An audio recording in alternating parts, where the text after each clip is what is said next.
Welcome back to another one of these 15-minute Bible studies, and we are doing the fourth and the final study on Leviticus. And thank you for hanging in there with me on this. I've been trying to make it to where you're getting the most out of reading the book of Leviticus. Today we're going to be in the 25th chapter, and I haven't usually asked you to do this, but you might even want to open a Bible because I'm going to be looking at a lot of different verses that deal with the subject matter. It's talking about the Sabbath rest for the land. That means every 7th year they would rest the land. And then a year called the year of Jubilee. Now we know about that year of Jubilee because we enjoy the song Days of Elijah. So we sing about the year of Jubilee. But before we get to that, today is a very important day in human history. I don't know if you realize that or not. Can you think what it is? Think hard. It's my birthday, okay? It is a very significant day in human history. But you know what? So is yours. So we're just going to enjoy ourselves. So since it's my birthday, I'm going to do something a little different today. I'm going to show you where I grew up. All of you who have listened to all those farming stories all these years, they were real, okay? And I'm going to show you. We're going to zoom in on this. And I've got a little pointer here, so I'm going to show you a few things. This is where I grew up. Mom and Dad built that house and brought me home from the hospital when I was a baby to that house. Our driveway and yard was 100 yards long. It really made for some good football playing right through there.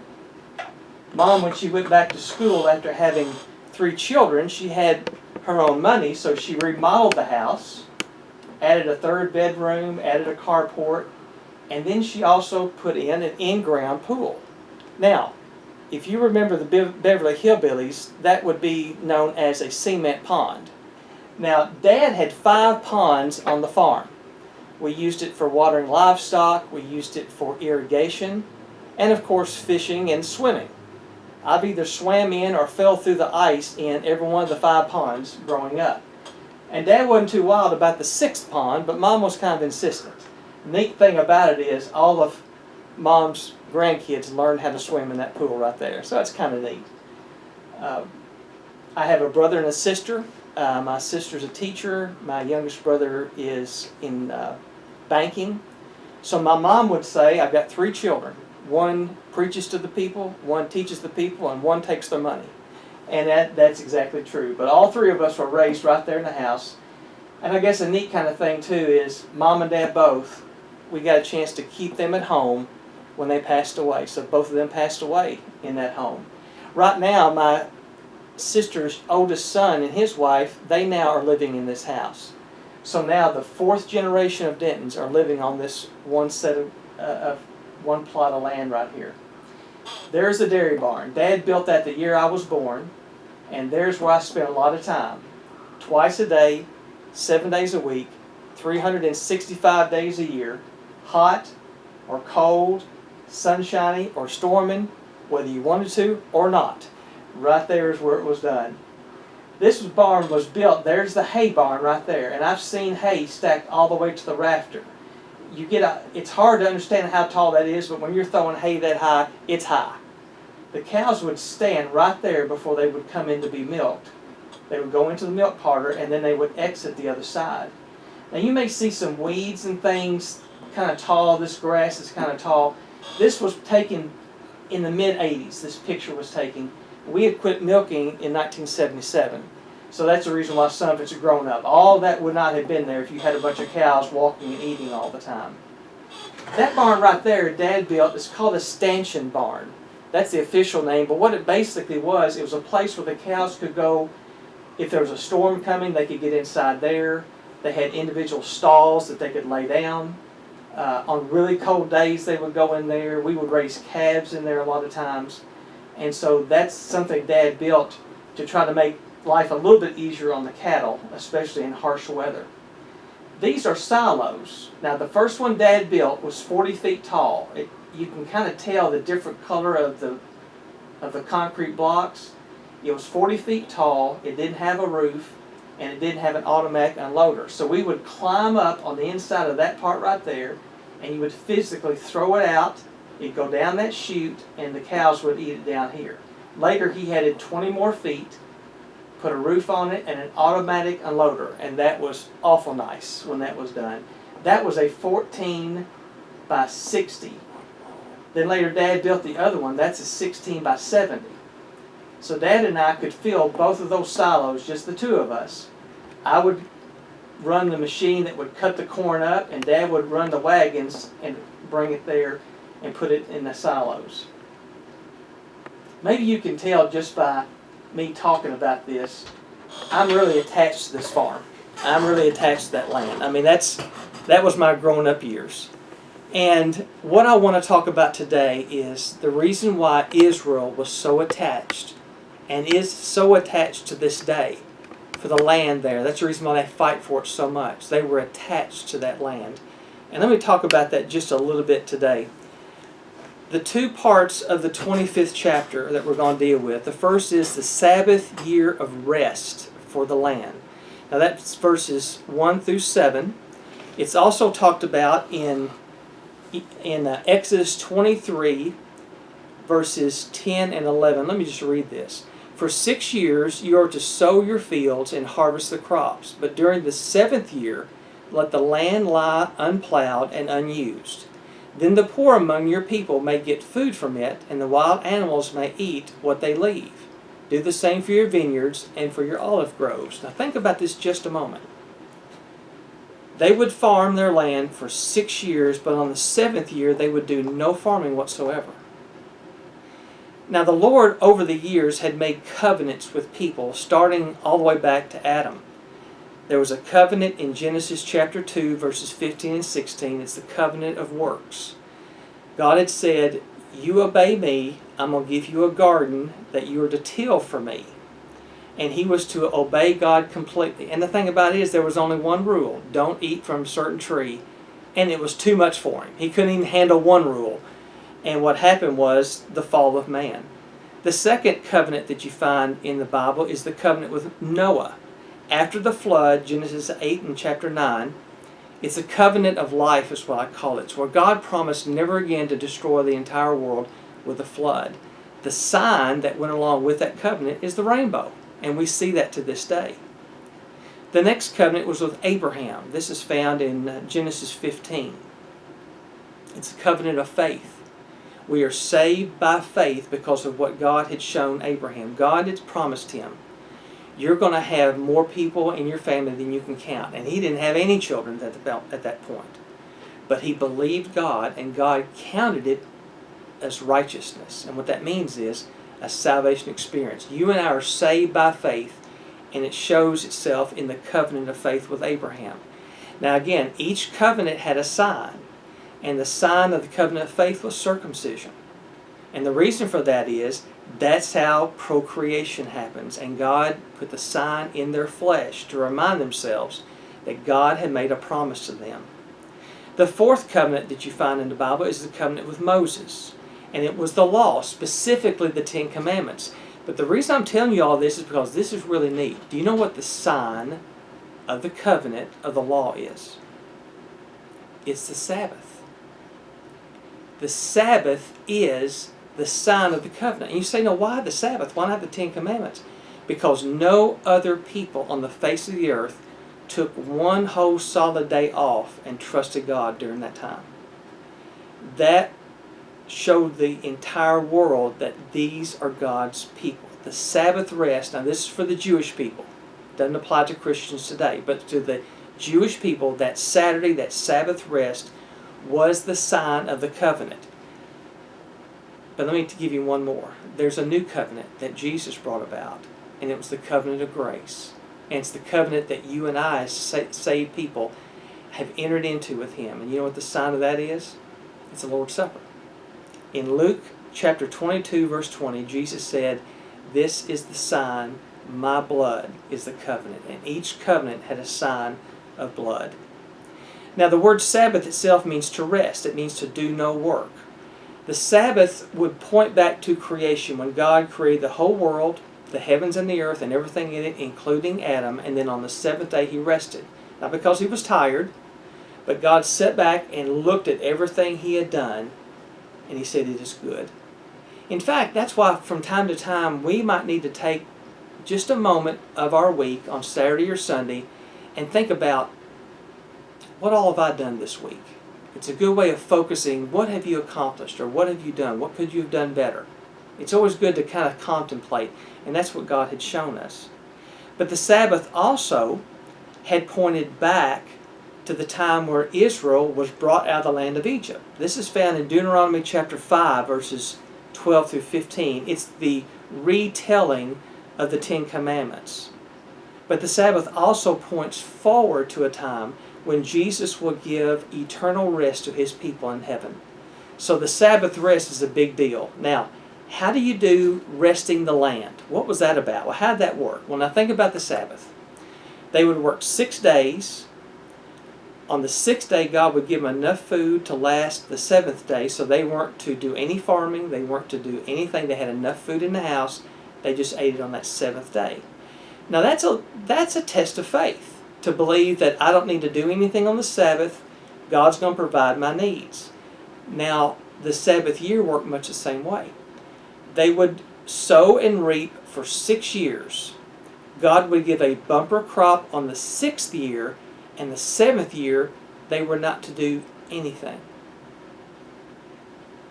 You talk about a step of faith. Let's put it this way, okay? Let's say you work for 6 years in a row, and the 7th year you don't work. You go, hey, sign me up, but you don't get paid. Do you see the kind of faith that God was asking of them? They had to trust that God would keep them alive for a year. It was a huge step of faith on their part. So the Sabbath rest for the land was a way of letting the land rest and for them to trust God. And it was a huge sign of their trust of God. Now, why in the world did God require that of them? Well, in the 25th chapter of Leviticus, verse 23 has the answer. The land must not be sold permanently, because the land is mine, and you are but aliens and my tenants. Here's the point God was making. It's just a reminder that you don't own this land. I'm allowing you to stay on this land.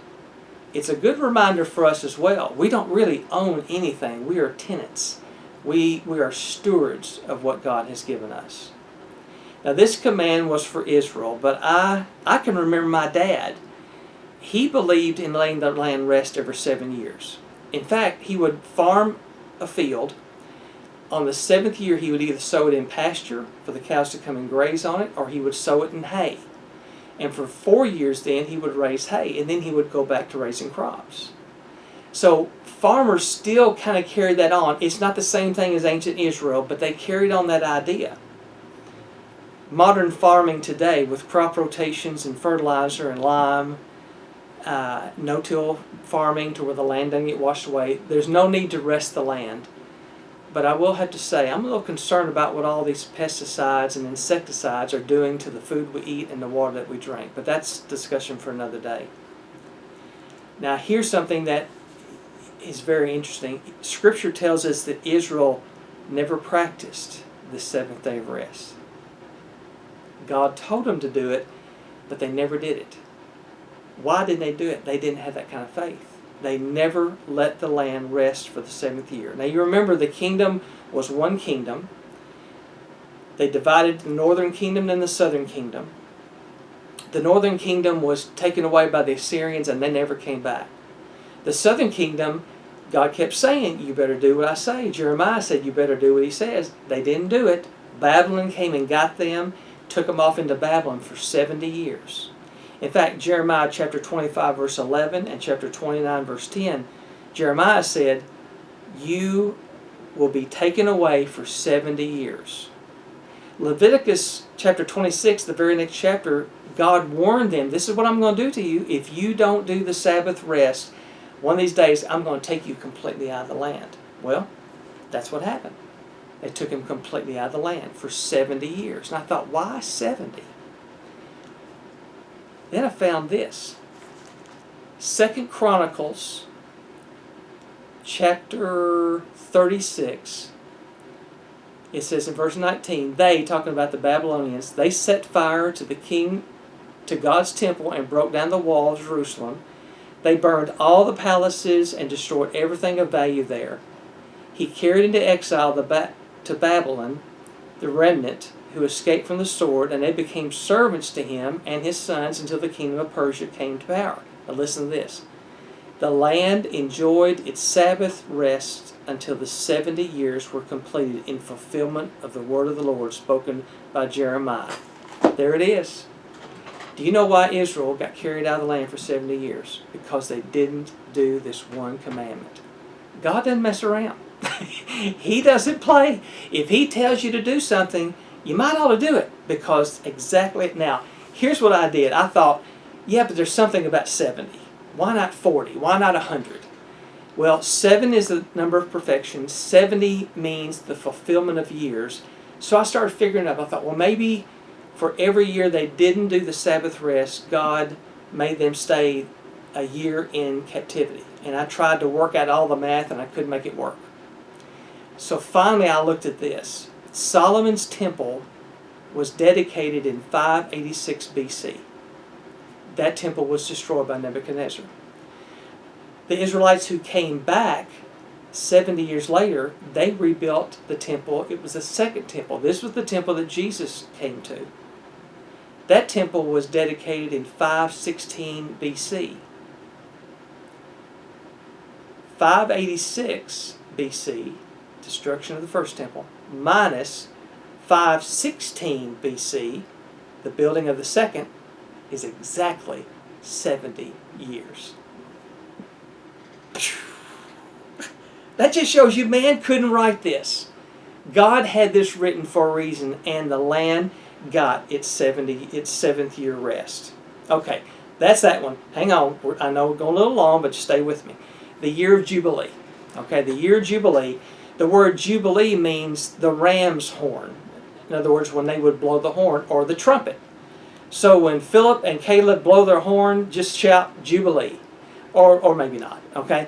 It was to be blown on the Day of Atonement every 49th year. So 7 years rest times 7 is 49. On the 50th year is called the year of Jubilee. The word Jubilee means release or liberty. The land that had been sold by one of the Jewish people, it was their ancestral property.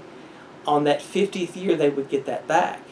If an Israelite had to sell themselves into indentured servanthood, they would get their freedom on the 50th year. Let me show you how this works. First of all, the Lord owned the land. He promised the land to Abraham.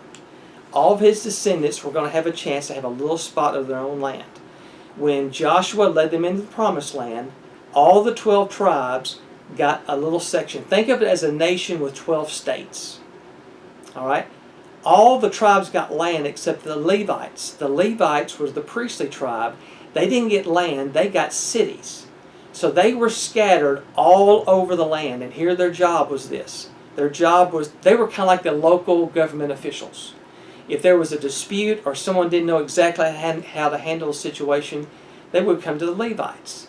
The Levites would pull out their handbook, Leviticus, and they would know exactly what to do if a situation came up. A little bit of mold comes up on the inside of your house. Go to the Levites. They know what to do about it. A little bit of mold comes up on your shirt. Go to the Levites. They know what to do about it. You have a little white spot come up your arm and you're afraid it could be leprosy. Go to the Levite.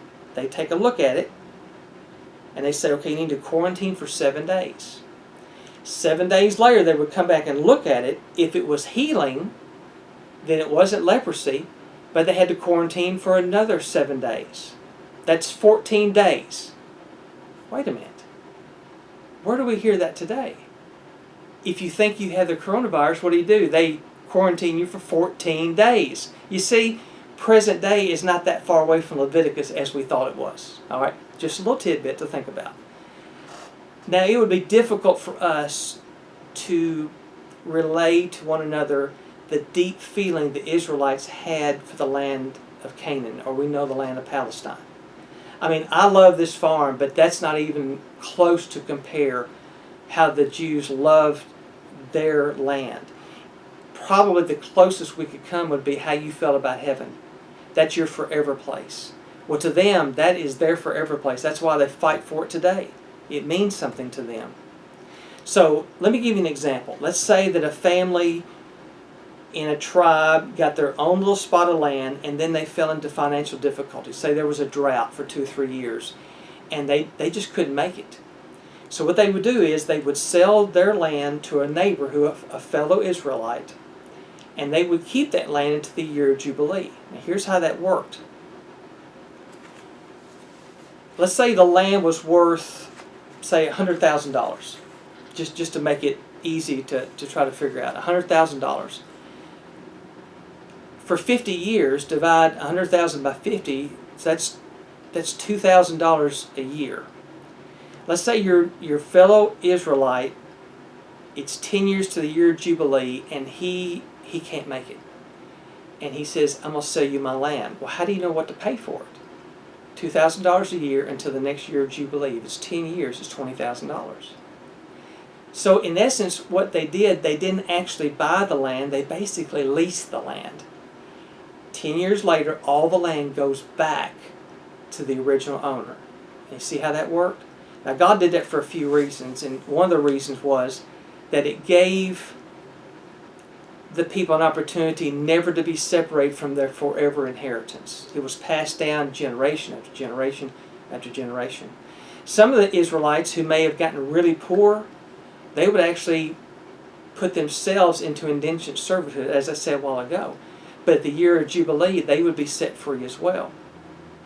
It was almost like a economic reset button for the Jewish economy. I think God did it so that just a few families would not end up owning everything. They would have these huge estates, and now the people who really owned it would have to work for them as they were getting all the profit. I think it's also a hedge against materialism. It's a way of saying, I'm going to curtail greed so that you don't get any bigger than what I've given you. But it was a way that Israel could kind of work together. In fact, we actually have an incident in the scriptures where that happens. Do you know the book of Ruth? The book of Ruth, you have a fellow named Elimelech, his wife Naomi. They had their forever inheritance near Bethlehem. There came a big drought. He couldn't make it financially.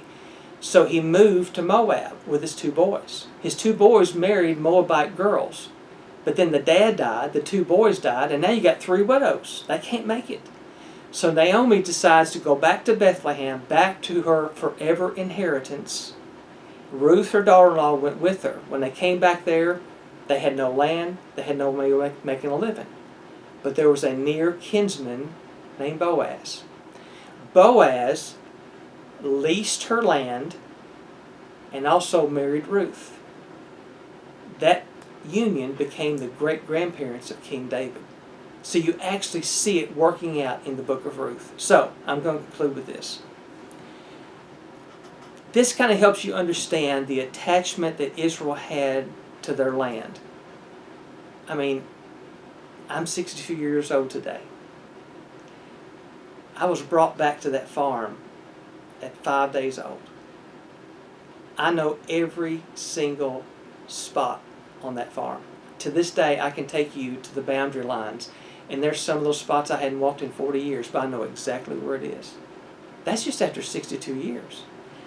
Imagine how Israel feels about their land today after 62 centuries. Now you understand why there's such conflict in the Middle East. So what can we learn from this? How can we compare? We're not ancient Israel. We don't have a forever inheritance here. Our forever inheritance is in heaven. And one day that will be ours. How can you apply this further? Jesus told us